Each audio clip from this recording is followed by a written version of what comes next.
Word हम stock exchange बोलते रहते हैं। इन स्टॉक एक्सचेंज में किसी कंपनी का परफॉर्मेंस कैसा, ये कैसे पता चलेगा? कहा गया इसके लिए भी चीज है। जैसे हमारा आपका परफॉर्मेंस रिजल्ट से पता चलता है, वैसे इनके परफॉर्मेंस के लिए भी इंडेक्स जैसा चीज आया, और तभी हम कहते हैं सेंसेक्स, निफ्टी, इस तरह का चीज। आखिर ये बनता कैसे है? क्यों कहते हैं कि सेंसेक्स इतने पॉइंट गिरा, इतने पॉइंट बढ़ा? कैसे, क्या फेनोमेना हुआ? अगर कोई शेयर खरीदता है तो आखिर उस तक शेयर पहुंच कैसे जाता है? अगर कोई शेयर बेचता है तो उस तक पहुंच कैसे जाता है पैसे? यानी कि कैसे ये सेटलमेंट जैसा काम होता है, ये सब कर कौन रहा है, क्या फेनोमेना चल रहा है? शेयर्स अगर हमने ऑर्डर किया तो हम कैसे ऑर्डर करेंगे? कैसे यहां से स्टॉक एक्सचेंज पैदल चले कांवड़ लेकर के और जय भोलेनाथ, और वहां जाकर के जो है वो जल ढार करके आएंगे और ऑर्डर दे करके आएंगे? कैसे करें ऑर्डर? और अगर ऑर्डर दिया तो हमारे अकाउंट में आएगा कैसे, ये हमें देखना रहेगा। अगर हमने जो है वो सेटलमेंट करना चाहा, ऑर्डर दिया, लेना चाहा, पहले कितने दिनों में आता था स्टॉक एक्सचेंज में, अब कितने दिनों में आ रहा है? स्टॉक एक्सचेंज का पहले क्या रूप था, क्या हिस्ट्री है, कैसे स्टॉक एक्सचेंज आखिर इवॉल्व कैसे हुआ? क्या जब से सूरज चांद और ये आपकी पृथ्वी आई, पहले दिन से स्टॉक एक्सचेंज भी शुरू है? तो आखिर ये स्टॉक एक्सचेंज आया कैसे, इसका जन्म हुआ कैसे? और आज के डेट में स्टॉक एक्सचेंज कहां है, किस तरीके से वर्क करता है? जब स्टॉक एक्सचेंज नहीं था तब शेयर्स में कैसे डील होता था या होता ही नहीं था? और कैसे स्टॉक एक्सचेंज बदलता चला गया? ये कंपनीज एक्ट के तहत आते हैं, सेक्शन 8 कंपनी होते हैं। क्या होते हैं ये सारा चीज? क्या स्टॉक एक्सचेंज में कोई फ्रॉडलेंट एक्टिविटी हुआ? कैसे स्टॉक एक्सचेंज में कुछ ऐसे भी लोग हैं जिनके पास इंफॉर्मेशन कंपनी का हो सकता है और वो इसका फायदा उठा सकते हैं, और फायदा उठा करके क्या करेंगे? हो सकता है प्राइस को क्या कर ले, वो मैनिपुलेट कर ले। अगर ऐसा कहीं भी किसी भी तरह का कोई चीज होता है तो उसके लिए क्या डिफेंसेस बनाए गए हैं? अगर स्टॉक एक्सचेंज में किसी ने अपने आप को लिस्ट किया है तो क्या कोई रूल रेगुलेशन है जिसको कंप्लाई करना जरूरी होगा, जो बाकियों के ऊपर एप्लीकेबल नहीं है? यानी लिस्ट होने के बाद क्या स्टॉक एक्सचेंज भी आपसे कोई अलग से कंप्लायंस पूरा करवाएगा? ये सारा कुछ आपको यहाँ पे क्या करना रहेगा, जानना रहेगा। तो यही छोटा सा डायमेंशन है जो हमें क्या करना रहेगा, पढ़ना रहेगा। किस यूनिट में? Stock exchange. और इसी में हमारे वो पूरे के पूरे 4 जो है चीज वो क्या हो जाएंगे, कवर हो जाएंगे। चलिए, ये पता चल गया क्या इसमें पढ़ना है। वापस आइए, मार्केट में हमेशा जब भी कंपनी को पैसे की रिक्वायरमेंट होगी, कहां पे जो है कंपनी इशू करेगी इंस्ट्रूमेंट? Primary market. पहली बार करेगी या हर बार? हर बार। वही बिल्कुल रिबॉक कंपनी वाला याद रखिएगा। एक बार टी शर्ट बनाई तो भी कहां? फैक्ट्री में। अगली बार फिर बनाने जा रही तो कहां पे? और हर बार जो बनेगा वो कहां लेकर के आएंगे? शोरूम में। उसी तरह से कंपनी हर बार इशू कहां करेगी, और हर बार जो इशू करेगी उसको कहां लेकर के आएगी? सेकेंडरी मार्केट यानी स्टॉक एक्सचेंज। उसको क्या करेगी? लिस्ट करेगी। और जब वो लिस्ट करेंगे तो वो क्या होगा? डिस्प्ले होगा। और जब डिस्प्ले होगा तो कोई उसे क्या कर सकते हैं? ट्रेड कर सकते हैं, कोई उसे खरीद सकते हैं, कोई उसे क्या कर सकते हैं? बेच सकते हैं। अब यहां पे बस आपको दिखला रहा हूं, फिर हम लोग आगे बढ़ेंगे। अब यहां पे कह रहे हैं कि यही हमारा जो है वो सेकेंडरी मार्केट है। और कहिए सर दुकान शुरू? हाँ जी, यही बस छोटा सा इसका ये है, कहीं भी आप शुरू कर दीजिए। ये जो हमारा सेकेंडरी मार्केट है, इसमें कह रहे हैं कि इस सेकेंडरी मार्केट जिसका नाम है स्टॉक एक्सचेंज है, इसमें आपको डिस्प्ले होता रहेगा और आपको दिखता रहेगा कि देखिए ये एसबीआई के शेयर जो एनएसई में है वो किस प्राइस में क्या हो रहा है, किस प्राइस में जो वो चल रहा है। अगर आपको लगता है कि इस प्राइस में आपको खरीदना चाहिए तो कुछ नहीं करना है, आप जो है वो यहाँ जाएंगे, इसको जो है वो क्लिक करते हैं और यहाँ पे आपका जो है वो ट्रेडिंग का आना शुरू हो जाता है कि आपको ये बाय करना है, या दिख रहा है आपको जहां जहां मेरा पॉइंट जा रहा है, आपको ये बाय करना है या क्या करना है, सेल करना है। आप चाहे तो और भी तरीके से जा सकते हैं। यहाँ पे आप राइट क्लिक भी अगर करेंगे तो भी आपके लिए ये चीज जो है वो आ जाएगा।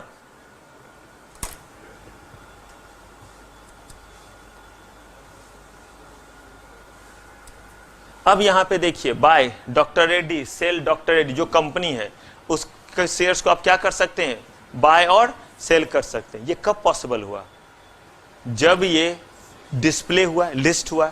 जो यहां नहीं लिस्ट में उसको जरा बाय करके दिखाइए तो जरा, क्यों नहीं कीजिए ना, क्या करें, है ही नहीं वो यहां पे, तो हम कैसे बाय का ऑर्डर लगाएं या सेल का ऑर्डर हम कैसे लगाएं? अगर ऐसे हम देखें तो पहले प्राइमरी मार्केट जो हमें अभी नहीं दिख रहा है, लेकिन हमें जो दिख रहा है वो क्या है? ये मार्केट है जो आपको दिखता था। शेयर ऑलरेडी इशूड हैं, ये सब इशू हो चुके हैं, लेकिन कैसे इशू हुआ है, ठीक इसके बाद का जो यूनिट होगा इशू ऑफ सिक्योरिटीज, उसमें देखेंगे कि आखिर शेयर प्राइमरी मार्केट में कैसे, ये आया कैसे एग्जिस्टेंस में, वो बाद में ये आ गया एग्जिस्टेंस में। अब इसका क्या शुरू होगा? तो ये यहां पे डिस्प्ले हो रहा है या नहीं हो रहा है? यही स्टॉक एक्सचेंज है, डिस्प्ले हो रहा है और अब क्या होना शुरू होगा, इसका ट्रेड होना शुरू होगा। अब देखिए यहाँ पे लिखा हुआ है या नहीं, एनएससी लिखा हुआ है, नेशनल स्टॉक एक्सचेंज में ये लिस्टेड है। यहाँ पे आपका क्या लिखा हुआ है, एनएससी। ऐसे ही आपका एनएससी बीएससी सबका दिखता रहेगा। जो दोनों जगह लिस्ट रहेगा उसका क्या दिखेगा आपको, एनएससी भी दिखता रहेगा और क्या दिखता रहेगा, बीएससी भी दिखता रहेगा। देखिए ग्रासिम सेम कंपनी, एनएससी पे भी दिख रहा है और बीएससी भी। जेके टायर एनएससी पे भी है और बीएससी भी। जहां जहां रहेगा वो आपको क्या होता रहेगा, यहाँ पे दिखता रहेगा। अब हमें यहां से ही आगे बढ़ना है और इन सारे चीजों को क्या करना है, समझना है। चलिए एक बेसिक एस्पेक्ट पता चला। अब हम लोग अभी भी बेस दायरे में ही रहेंगे और इसी बेस दायरे में हम पहले क्या करेंगे, ओवरऑल पूरा कंसेप्ट क्लियर करेंगे और तब आकर के एक एक लाइन अपने जो है वो उस प्रिंटेड नोट्स का देखेंगे, उसमें मार्क करते जाएंगे। लेकिन अभी का ये सबसे इंपॉर्टेंट एस्पेक्ट है जिसमें आपको चीजों को क्या करना है, समझना है, क्योंकि ये दिमाग में जाएगा तभी जाकर के बात समझ में आएगी। अब कहा इन्होंने कि स्टॉक एक्सचेंज हमारे हैं कितने तरह का। मैंने इसलिए बोला नोट्स लाने के लिए क्योंकि ये सब आपके नोट्स में बिल्कुल अच्छे तरीके से जो है वो मेंशन है। अब यहाँ पे कह रहे हैं कि जो हमारे स्टॉक एक्सचेंज है, ये स्टॉक एक्सचेंज है कितने तरह का। इन्होंने कहा 3 तरह के स्टॉक एक्सचेंज है। कौन कौन सा, डेजिग्नेटेड और डायनेमिक स्टॉक एक्सचेंज। याद रखिएगा मैंने नाम नहीं रखा है, मेरी कोई गलती नहीं है, इन्होंने नाम रखा है। रेगुलेटरी बॉडी ने इसका नाम क्या रखा है, डेजिग्नेटेड और डायनेमिक स्टॉक एक्सचेंज। दूसरे का नाम क्या रखा, रीजनल स्टॉक एक्सचेंज। और उसके बाद over the counter exchange of India. ऐसे ही आपको दिखेगा, स्मॉल और मीडियम एक्सचेंज भी दिखेगा, वो ओटीसीआई के तरह ही निकल करके आया है। ये 3 जो है वो मेजर टाइप के आपको क्या दिखेंगे, स्टॉक एक्सचेंज। कहा क्या कोई भी स्टॉक एक्सचेंज बन जाएगा, कहा नहीं। स्टॉक एक्सचेंज बनने के लिए जो भी स्टॉक एक्सचेंज बनते हैं वो किस एक्ट के तहत कंप्लायंस पूरा करते हैं, सिक्योरिटीज कॉन्ट्रैक्ट रेगुलेशन एक्ट के अकॉर्डिंग सारे रूल्स रेगुलेशन को पूरा करते। बिल्कुल वैसे ही जैसे जब आपने डिपोजिटरी सिस्टम पढ़ा होगा तो उसमें देखा होगा कि डिपोजिटरी एक्ट 1996 के तहत जो है वो डिपोजिटरी बनना चाहे, डिपोजिटरी पार्टिसिपेंट बनना चाहे, वो अपने आप को क्या करते हैं, रजिस्टर्ड करते हैं। ठीक यहाँ पे अगर कोई स्टॉक एक्सचेंज की तरह काम करता है तो इसका मतलब है वो किस एक्ट के तहत गवर्न होगा, सिक्योरिटीज कॉन्ट्रैक्ट रेगुलेशन एक्ट के अकॉर्डिंग जो है वो गवर्न होगा। और यहाँ पे सेबी ने चूंकि कहा है इसीलिए वो अपने आप को क्या कर रही है, कंपनी लिस्ट कर रही है। लेकिन मुफ्त में नहीं होगा, स्टॉक एक्सचेंज पैसे लेती है कि अगर मेरे पास लिस्ट करना है तो क्या करो, पैसे दो। यही तो उनका बिजनेस है, यही तो उनका धंधा पानी है। अब वो प्रचार करते हैं, ऐड करते हैं कि हमारे पास क्या हुई, अपने आप को लिस्ट कराए, यही उनका बिजनेस है। तो प्रचार नहीं करेंगे इस बात के लिए, बैंक का काम ही है पैसे देना, तो वो कहती है आइए और हमसे पैसे ले जाइए। इस बात के लिए ऐड कर रही है। ये ऐड कर रहे हैं किस बात के लिए, कि हमारे पास आप क्या होइए, हम ये फैसिलिटी देते हैं तो ये फैसिलिटी देते हैं, हमारा सेटलमेंट इतने जल्दी होता है, हमारा फुल प्रूफ जो है वो सॉफ्टवेयर है, इतना सारा चीज ये अपना कर रहे हैं। अब यहाँ पे सेबी ने शुरू में क्या कहा था वो सुनिए। ये बात है आपका 1992 से पहले की ही। आपका जो 2009 में जब रेगुलेशन चेंज हुआ है उससे पहले तक यानी कि 2009 में डीआईपी गाइडलाइन चलता था, disclosure and investors protection guideline. वो बदल करके किया गया सेबी आईसीडीआर रेगुलेशन। पढ़ाऊंगा, ये पूरा रेगुलेशन प्राइमरी मार्केट के लिए है। Issue of capital and disclosure requirement. इसके तहत कहा गया, पहले कहा गया था कि अगर कोई कंपनी डिप के तहत कि कोई भी कंपनी अगर अपने किसी भी इंस्ट्रूमेंट को पब्लिक के बीच में देती है तो उन्हें अपने आप को जो है वो किसी ना किसी एक रिकॉग्नाइज स्टॉक एक्सचेंज में क्या करना पड़ेगा, लिस्ट करना पड़ेगा। और रिकॉग्नाइज स्टॉक एक्सचेंज उस स्टॉक एक्सचेंज को कहते हैं जो किस एक्ट के तहत रजिस्टर्ड हुआ है। कहा गया कि उसमें सब आते हैं, तीनों के तीनों ही आते हैं। कौन कौन से तीनों उसमें आते हैं, उसमें हमारे जो है वो डेजिग्नेटेड भी आते हैं, उसमें हमारे कौन आते हैं, डायनेमिक भी आते हैं, डेजिग्नेटेड डायनेमिक भी, उसमें रीजनल भी आते हैं और उसमें over the counter exchange of India भी। कहा ठीक है, लेकिन उन्होंने क्या देखा वो सुनिए। उन्होंने कहा कि डेजिग्नेटेड और डायनेमिक स्टॉक एक्सचेंज उस स्टॉक एक्सचेंज को कहते हैं जिसका नेशन वाइड क्या होता है, टर्मिनल। ध्यान से सुनिएगा, क्या होता है nation wide. Nation wide terminal का मतलब जो आपने अभी स्क्रीन पे 10 सेकंड पहले देखा था, 1 मिनट पहले देखा था, that is known as terminal. उसका नाम क्या दे दिया गया, वो जो डिस्प्ले उस तरह का हो रहा है उसी को क्या कहा गया, टर्मिनल। जैसे मेरे लैपटॉप में ये दिया है, अब मैंने उनको यहां दिखला दिया। ऐसा भी हो सकता है मैं 70 mm के रूप वाले पर्दे पे इसे दिखाऊं, कहा गया तो भी वो क्या कहलाएगा, टर्मिनल कहलाएगा। टर्मिनल बेसिकली एक ऐसा वर्ड है जिसका मतलब है कि जो भी कंपनी उस स्टॉक एक्सचेंज में क्या है, लिस्टेड है, उनके शेयर्स वहां पे क्या किए जाएंगे, डिस्प्ले होंगे और तब उसमें ट्रेड हो सकता है। कहा गया कि इनका नेशन वाइड टर्मिनल, इसका मतलब इंडिया के किसी भी कोने से, दुनिया के किसी भी कोने से जो कंपनी उस स्टॉक एक्सचेंज में क्या है, लिस्टेड है, आप उसके प्राइस को देख सकते हैं कहीं से भी। क्या मैं इस समय नेशनल स्टॉक एक्सचेंज में खड़ा हूं? मैं भूत नहीं हूं, आपके सामने हूं तो आपके सामने हूं। मेरे में मंजुलिका की आत्मा नहीं है कि एक यहां पे है और एक वहां पे है, मैं आपके सामने हूं। जब मैं आप भी तो यहीं पे हैं, आप यहीं पे बैठे बैठे एनएसई और बीएसई दोनों के जो है स्टॉक एक्सचेंज में जो लिस्टेड है उसको आप देख पा रहे हैं, और खरीदना बेचना चाहें तो खरीद बेच सकते हैं। कहा गया कि ऐसे ही स्टॉक एक्सचेंज को कहते हैं जिन डेजिग्नेटेड और डायनेमिक स्टॉक एक्सचेंज जिनका नेशन वाइड टर्मिनल हो। मतलब वैसे स्टॉक एक्सचेंज में अगर शेयर्स को लिस्ट किया गया है तो उसके प्राइस को वर्ल्ड के किसी भी कोने से क्या कर सकते हैं, उसके प्राइस को देख सकते हैं, उसे खरीदना चाहे खरीद सकते हैं, बेचना चाहे तो बेच सकते हैं। कहा गया रीजनल स्टॉक एक्सचेंज का मतलब, कहा गया रीजनल स्टॉक एक्सचेंज वो स्टॉक एक्सचेंज जिनका नेशन वाइड टर्मिनल नहीं होता है, जैसे दिल्ली स्टॉक एक्सचेंज। क्या वहां पे शेयर लिस्टेड नहीं है? वहां भी है, लेकिन उसके शेयर्स के प्राइस को जानने के लिए आपको वहां स्वयं साक्षात प्रकट होना होगा और आपको आसाफ अली रोड जाना पड़ेगा और वहां बैठ करके आप प्राइस को देख सकते हैं। और खरीदने का मन है तो खरीदिए, वहां प्राइस बायर सेलर दिखते रहेंगे, बेचने का मन है तो बेचिए। लेकिन अगर वही डेजिग्नेटेड और डायनेमिक स्टॉक एक्सचेंज में है तो वहां जाने की जरूरत है नहीं है। तो रीजनल स्टॉक एक्सचेंज का नेशन वाइड टर्मिनल नहीं होता। नेशन वाइड टर्मिनल क्लियर है। पहले जो है वो सेबी ने कहा था कि किसी भी एक जगह क्या कर लो, लिस्ट कर लो, चाहे वो रीजनल हो या फिर क्या हो, डेजिग्नेटेड और डायनेमिक हो। बाद में सेबी ने जरा ध्यान से सोचा और सोच करके देखा कि अगर मान लीजिए कि किसी ने शेयर खरीदा है, वो मुंबई में बैठा है और कंपनी कहां लिस्टेड है, दिल्ली स्टॉक में। एक ही बताए कैसे उसको पता चलेगा क्या प्राइस चल रहा है? क्या कहीं उससे अपॉर्चुनिटी मिस नहीं हो सकता है? हो सकता है उसमें प्राइस बहुत अच्छा, उसे पैसे की जरूरत भी तो भी वो नहीं बेच पाए, क्योंकि प्राइस कैसे पता चले? और बेचने के लिए तो साक्षात क्या होना पड़ेगा? पता चला कि 2000-5000 का शेयर था, आने जाने का कॉस्ट उससे ज्यादा, या अभी रिजर्वेशन लेगा तो 3 महीने बाद का जो रिजर्वेशन मिलेगा, तत्काल तो मिलता नहीं है। अब वो करे तो क्या करे? कहा तो, और आने जाने का जितना खर्च होगा शायद उतना का प्रॉफिट भी ना हो। तो तब सेबी ने कहा, 2009 तक सेबी को यह ख्याल नहीं आया था। भाई धीरे धीरे ही तो ख्याल आता है, जैसे आपके बारे में जैसे जैसे आप चीजों को बनाते जाएंगे, करते जाएंगे, मुझे पता चलता रहेगा कि नहीं इनको इतना मत पढ़ाओ, इतना बर्दाश्त नहीं कर पाएंगे, थोड़ा नीचे ही रखो, या नहीं बड़े अच्छे से रिस्पॉन्स कर रहे, थोड़ा और पढ़ाओ, थोड़ा और चीजों को बताओ टेक्निकली, थोड़ा और दिखला दिखला करके बताओ, ये चीजों को समझ रहे। ये कब होता है? जब थोड़ा समय बीतता है।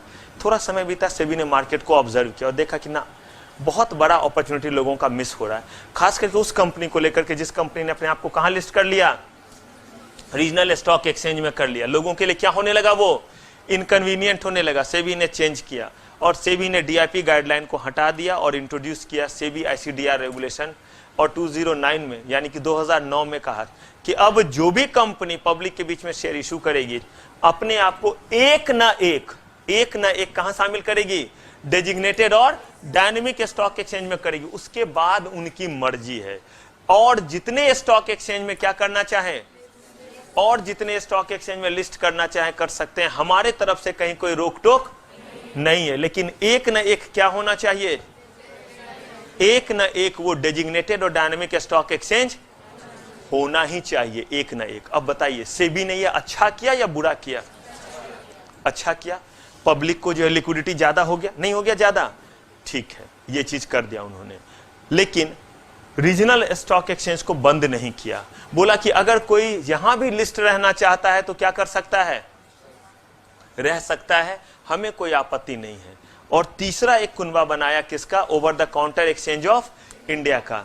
ये बेसिकली शुरू में, आज के डेट में इन दोनों का एग्जिस्टेंस क्यों ना के बराबर है, लेकिन रियल एग्जिस्टेंस जो है वो ना के, सीधा बैठिए, रियल एग्जिस्टेंस क्या है, ना के बराबर है। क्यों इनका रियल एग्जिस्टेंस ना के बराबर है? क्योंकि आप 1 रुपये का भी, वैसे तो 1 रुपये का ला ही नहीं सकते, बताऊंगा क्या लिमिट वगैरह है। अगर आप एक 98 का भी पब्लिक इशू लेकर के आएंगे तो आपको कहां लिस्ट करना पड़ेगा? अब डेजिग्नेटेड डायनेमिक स्टॉक एक्सचेंज हमारे पास इस समय फिलहाल 2 हैं, कल को ज्यादा हो सकता है। फिलहाल कितने हैं?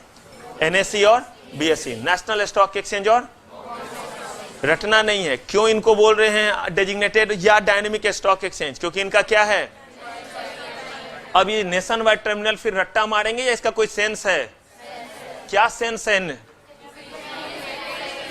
अगर कोई शेयर ऐसे स्टॉक एक्सचेंज में लिस्ट है जिसका नेशन वाइड टर्मिनल है, तो उस कंपनी के शेयर्स को हम वर्ल्ड के किसी भी कोने से उसके प्राइस को जान सकते हैं और उसी पॉइंट ऑफ टाइम पे हम चाहें तो उसे खरीद ले सकते हैं, चाहे तो बेच सकते हैं। कहा ठीक है।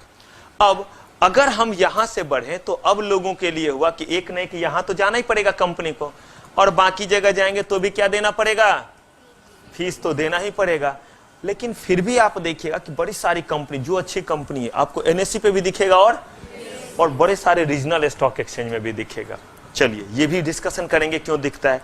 लेकिन एक तीसरा कुनबा जो है वो किसका है? Over the counter exchange of regional stock exchange आपके पास तकरीबन 20-21 है। धीरे धीरे बंद होता जा रहा है, एक एक करके जो है बंद होता जा रहा है, लेकिन फिलहाल अभी भी 20-21 आपके पास क्या है? रीजनल स्टॉक एक्सचेंज है। जैसे Delhi stock exchange regional stock exchange है, मगध स्टॉक एक्सचेंज, अहमदाबाद, बड़ोदरा, इनमें से कुछ के ऊपर केसेस चल रहा है, धीरे धीरे बंद हो जाएगा। जो भी रहे फिलहाल ये चल रहा है। हालांकि बिजनेस बहुत मंदा है इनका, लेकिन फिलहाल जैसे तैसे ये खींच रहे हैं, चल रहे हैं। Over the counter exchange of India, ये बेसिकली आया कंसेप्ट कि जो कंपनी है, जिन कंपनी का पेड अप कैपिटल कम है, मतलब कम पैसे की जरूरत थी, पब्लिक के बीच में गए। मिनिमम कितना है और मैक्सिमम? अगर आप पैसे, इतने ही पैसे का क्या ला रहे हैं? पब्लिक इशू ला रहे हैं, तो आप जो है अपने आप को पहले, आज के डेट में नहीं, ये पहले कंसेप्ट कहां रख सकते थे? सिर्फ क्या वहां कोई और जा सकता था? नहीं। जिनका 3 करोड़ से ज्यादा, फिर उनको बोला जाएगा निकलो, या तो रीजनल में जाओ या कहां जाओ, जहां जाना है जाओ, यहां रहना नहीं है, कहीं भी और चले जाओ, जितने जगह जाना है चले जाओ, यहां से बाहर चले जाओ।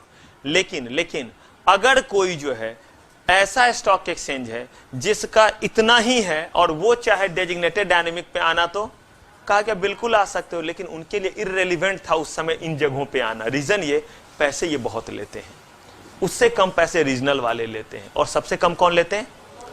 ये पहला वजह। लेकिन दूसरा जो मोस्ट लॉजिकल और टेक्निकल है वो ये है कि अगर आप बड़े जगह पे रहते हैं तो आपकी आइडेंटिटी नील हो जाती है, शायद लोग आपको रिकॉग्नाइज भी नहीं कर पाते हैं। लेकिन यही अगर आप छोटे जगह पे रहते हैं तो वहां आपको रिकॉग्निशन मिलता है। जैसे देखिए, आप किसी ऐसे महफिल में बैठिए जहां पे मैं हूं, धीरज सर हैं, सिमरनजीत सर हैं, जितेंद्र सर हैं, सचिन सर हैं, ये बैठे हैं, और वहां पे आप आइए शास्त्रार्थ करने के लिए। शास्त्रार्थ समझते हैं? डिस्कशन करने के लिए आपको भी इनवाइट किया जाए। अब मुझे बताइए, वहां पे आप जो वैल्यू एडिशन दीजिएगा वो लोग रिकॉग्नाइज कर पाएंगे? वहां आपको रिकॉग्निशन मिलेगा? आप बड़े इंटेलिजेंट है, बहुत कुछ आपको आता है, लेकिन आपका कंपटीशन ही तो गलत जगह कर दिया गया। लेकिन यही अगर आपको स्टूडेंट के बीच में, सीएस एग्जीक्यूटिव के स्टूडेंट है, सीएस एग्जीक्यूटिव के बच्चे के बीच में बैठाया जाए, तो पता चलेगा कि कौन ज्यादा होनहार है और कौन जो है वो महा होनहार है। लेकिन अगर उठा करके उनको किसी टीचर के बीच में या प्रोफेशनल वाले बच्चे के बीच में रख दिया जाएगा, तो क्या सही तरीके से वो आइडेंटिफाई हो पाएंगे? यहाँ पे एग्जीक्यूटिव का भी बच्चा भी रख दिया जाए, उनको भी लाके रख दिया जाए, वो तो खून कर दें आपका। इसीलिए क्योंकि वो आपसे एक लेवल क्या हो चुके हैं, अब आप भी फाउंडेशन वाले का आप बजा दें, मतलब आपके सामने वो बोल पाएंगे कंसेप्ट और बाकी चीजों में नहीं, क्योंकि जो चीज उन्होंने सोचा भी नहीं वो सब चीज आप पढ़ रहे हैं, वैसे ही आपसे ऊपर हैं प्रोफेशनल वाले। तो इसलिए कहा गया कि over the counter exchange of India का कंसेप्ट इस बात को लेकर के आया कि ये 30 लाख से लेकर के 3 करोड़ तक वाले जो कंपनी है दिखेंगे कहां? आप कहेगा सर क्यों नहीं दिखेगा? इसलिए नहीं दिखेगा क्योंकि कोई उनकी जो है वो वैल्यू नहीं देगा, कोई उनको नहीं पूछेगा। उसके पीछे वजह यह है,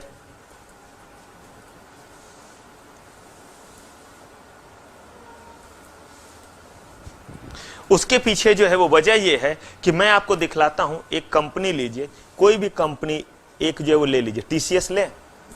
चलिए इस टीसीएस नाम के कंपनी में देख लीजिए, अभी मार्केट जो है, अभी मार्केट जो है आपका कितने बजे जो है वो ओपन होता है, सब बताऊंगा, स्टॉक एक्सचेंज पढ़ाऊंगा कितने बजे। ऐसे कहा जाता है 9 बजे, पब्लिक के लिए 9:15 में होता है, लेकिन एज पर रूल ओपन 9 बजे ही होता है। तो 9:15 बजे से पब्लिक का डील शुरू होता है और ये चलता है 3:30 बजे तक चलता है। ठीक है, अभी देखिए 9:15 से अभी तक अगर हम देखें तो तकरीबन 3.5 घंटे का समय हुआ है, नहीं हुआ है? ठीक है, अब जरा देखिए उसमें ट्रेड कितने का हुआ है वो देखिए। ये देखिएगा, टीटी भी जरा पढ़िएगा, इसका मतलब टोटल ट्रेडेड वॉल्यूम मैं पढ़ रहा हूं, देखिएगा, इकाई, दहाई, सैकड़ा, हजार, 10,000, लाख, 10 लाख, करोड़, 10 करोड़, अरब। 3 अरब यानी कि 302 करोड़ का अभी तक ट्रेड वो रुका नहीं रहेगा। जब तक मैंने देखा है तो तब तक जो है वो थोड़ा बढ़ भी जाएगा। देखिए बढ़ गया, वो बढ़ता ही जाएगा, अभी वो बढ़ता जा रहा है। तो ये जो है वो 300 करोड़ का ट्रेड, क्या इतने ही शेयर हैं टीसीएस के? ये तो वो हैं जो सुबह से अभी तक बिक चुका है, होंगे तो इसका 100 गुना या 1000 गुना इसने इशू किया होगा। अब इनके बीच में वो कंपनी आती है जिसने 1 करोड़ का इशू ही लाया है, कहीं पता भी चलेगा? नामो निशान, चींटी की तरह लोग मसल देंगे उसे। नहीं कहते हैं कि छोटे जो आ जाए तो पता कहां से चलेगा, तो वो आइडेंटिफाई ही नहीं हो पाएंगे। आप कोई सामान खरीदने जाते हैं, आप जाइए, मान लीजिए गोल्ड सोक गुड़गांव में है, मतलब गोल्ड की चीज के लिए वो ज्यादा पॉपुलर है, वहां सारे पूरे मॉल में सिर्फ गोल्ड का ही काम है। वहां आप जाइए, आपको अगर गोल्ड का चीज लेना, वहां तनिष्क, नक्षत्र, ये सब कंपनी दिखेंगे। अब आप वहां पे जो है वो एक बंदा जाता है और वो जो है इस तरह का एक स्ट्रक्चर नहीं होता है सामान बेचने के लिए, ऐसे करके बना लेता है और ऐसे ये बम्बू का रहता है और इसे अपने कंधे पे रख लेगा और इस पे जो है वो धागा जैसा लगा रहेगा और इस पे वो चीज़ों को लटका लेता है। ये कान के झुमके वगैरह है जो वो लगा करके जो है वो बेच रहा है, क्लचर वगैरह लगा करके बेच रहा है। अब ये गोल्ड सोक में खड़ा हो जाए, इसको कोई देखेगा भी? क्यों भाई, ये भी तो कान का ही बेच रहा है, झुमका वगैरह ही तो बेच रहा है। कहा वहां जो गए हैं उनका जो है वो टारगेट क्या है? तनिष्क, नक्षत्र। इसको कहां बैठना चाहिए? जनपथ में, या फिर इसको कमला नगर में बैठना चाहिए, मेरे इलाके का मार्केट। तो वहां पे अगर बैठेगा तो लोग इसको क्या कर पाएंगे? आइडेंटिफाई कर पाएंगे, लोग इससे परचेज करेंगे। यही सोच करके बना हमारा over the counter exchange of India. लेकिन सेबी ने कहा कि अब over the counter exchange of India को मैं हटा नहीं रहा हूं, लेकिन इनको भी कहां पे आना पड़ेगा? डेजिग्नेटेड और डायनामिक में आना ही पड़ेगा। और यही वजह है कि इनका एग्जिस्टेंस अब क्या होता जा रहा है?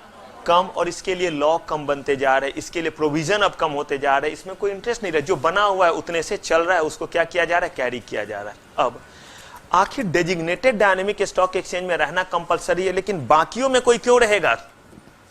बाकियों में कोई इसीलिए रहता है क्योंकि जब आप शेयर इशू करते हैं तो एक कंडीशन है कि जितना आपने इशू किया है उसका 90% कम से कम जो है वो लोग क्या करें? सब्सक्राइब करें। ध्यान से सुनिएगा, कितना परसेंट? अगर आपने लोगों के बीच में कहा है कि 100 शेयर, तो लोगों का रिक्वेस्ट कम से कम कितने का आना चाहिए? अब ये कह रहे हैं कि अगर हम ये लिखते हैं कि एक से ज्यादा स्टॉक एक्सचेंज में हम लिस्ट हो, लोगों को लगेगा लिक्विडिटी क्या है? ज्यादा है, तो लोग क्या करेंगे? ज्यादा सब्सक्राइब करेंगे। आप कहिएगा कि क्या ये इतना बड़ा इशू है? हाँ जी, अगर आपका पब्लिक इशू फेल हो जाए तो समझ लीजिए ये उतनी ही बड़ी बेइज्जती की बात है कि बारात घर आया हुआ है और लड़की भाग गई। और अगर ऐसा हुआ और आप उस कंपनी में हैं तो आपके नाम का तो वो सुपारी दे डालेगा, जो एमडी है वो सीएस के नाम का। तो कहते हैं इसलिए वो अलग अलग जो है क्या करते हैं, रीजनल में भी। आपके रीजनल से कुछ होता है? क्यों नहीं होता है? मान लीजिए कंपनी ने कहा अपने ऑफर डॉक्यूमेंट में एनएससी बीएससी में से एक में तो कंपलसरी हम दोनों में कर रहे हैं, बड़ी अच्छी बात है। साथ में कह रहे हैं कि हम जो हैं वो कलकत्ता स्टॉक एक्सचेंज में भी कर रहे हैं, हम जो है वो दिल्ली स्टॉक एक्सचेंज में कर रहे हैं, और हम जो है वो मगध स्टॉक एक्सचेंज में कर रहे हैं। Magadh stock exchange Bihar Patna, Delhi stock exchange Delhi, और ये कलकत्ता स्टॉक एक्सचेंज जो है वो कलकत्ता वेस्ट बंगाल। अब अगर कलकत्ता में किया तो वहां के जो लोग हैं उनके बीच में रीजनल सेंटीमेंट हर जगह आता है। हाँ जी, ले आता है या नहीं आता है? थोड़ा ना थोड़ा आता ही है। तो अगर आप देखते हैं कि कहीं जो है वो बंगला में है, अगर वो जैसे ही जो वो देखते हैं अरे ये कंपनी हमारे स्टॉक एक्सचेंज में लिस्ट कर रही है, अरे बाबा इटा बोल कंपनी आमी लेबो रे बाबा। अगर कोई बंगला हो तो ज्यादा मैं नहीं बोल पाता हूं, थोड़ा बहुत बोल, तो ये कंपनी बड़ी अच्छी है, मुझे इसके शेयर लेने हैं। उन लोगों का सेंटीमेंट ज्यादा बढ़ा, सब्सक्रिप्शन बढ़ेगा। दिल्ली वाले बोलेंगे भाई दिल्ली दिल वालों की हमारे यहाँ आ रहे हैं, हम तो लेंगे ही लेंगे इसे, थोड़ा और ज्यादा ये आया। यहाँ पे बिहार में आए, अरे ये कंपनी हमारे यहाँ की, अब तो कुछ भी हो जाए इस कंपनी में शेयर्स में पैसे लगाएंगे ही लगाएंगे। तो आपने उधर के सेंटीमेंट ऐसे करके सेंटीमेंट को क्या कर लिया? कैप्चर किया।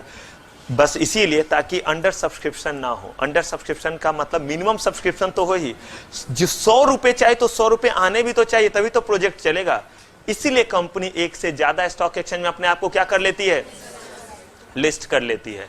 लेकिन यही उस समय तो लिस्ट कर ली, बाद में सबके लिस्टिंग फी जब देने पड़ते हैं तो लगता है सारा प्रॉफिट कहां चूस रहा है?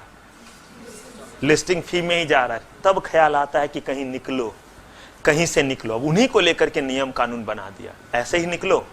उस समय जो है सबको तो लालच दिखला दिया, सबने बोला इटा मार कंपनी, सबने ले लिया, और अब आप वहां से जो है वो क्या कर रहे हैं, निकल रहे हैं। तो यहां उन्होंने कुछ नियम कानून भी बना दिए। अभी हमने सिर्फ ये देखा है कि 3 तरह के क्या होते हैं। अब स्टॉक एक्सचेंज का जो है वो एक काम क्या हो गया, लिस्टिंग, दूसरा काम इनका हो जाता है डिलिस्टिंग, और तीसरा काम क्या होता है। एक एक करके हम चीजों को देखेंगे कि लिस्ट कैसे किया जाता है, डिलिस्टिंग कैसे होता है, डिलिस्टिंग के वैरायटी देखेंगे, कंपलसरी डिलिस्टिंग या वॉलंटरी डिलिस्टिंग। वॉलंटरी डिलिस्टिंग के भी अलग अलग क्या देखेंगे, टाइप देखेंगे, और तब पहुंचेंगे और देखेंगे सब कुछ पढ़ने के बाद कि आखिर शेयर खरीदा बेचा कैसे जाता है, कैसे सेटलमेंट होता है, कैसे ट्रेड होता है, सेंसेक्स मूव कैसे करता है। लेकिन इन सब से पहले भी एक चीज को देखेंगे, और वो है स्टॉक एक्सचेंज का कहानी। आखिर स्टॉक एक्सचेंज का जन्म हुआ कैसे, स्टॉक एक्सचेंज आया कैसे, कैसे ये कंसेप्ट पड़ा स्टॉक एक्सचेंज का, क्यों यहां लिस्टिंग डिलिस्टिंग इतने चीज हम करने लगे। तो इसके लिए आपको देखना पड़ेगा हमारा नेक्स्ट एपिसोड। तो यहां तक के सारे चीजों को अच्छे तरह से रिवाइज कर लीजिएगा, नेक्स्ट क्लास में आगे बढ़ेंगे। Thank you very much. आज की सेवा समाप्त। आपका बहुत बहुत धन्यवाद।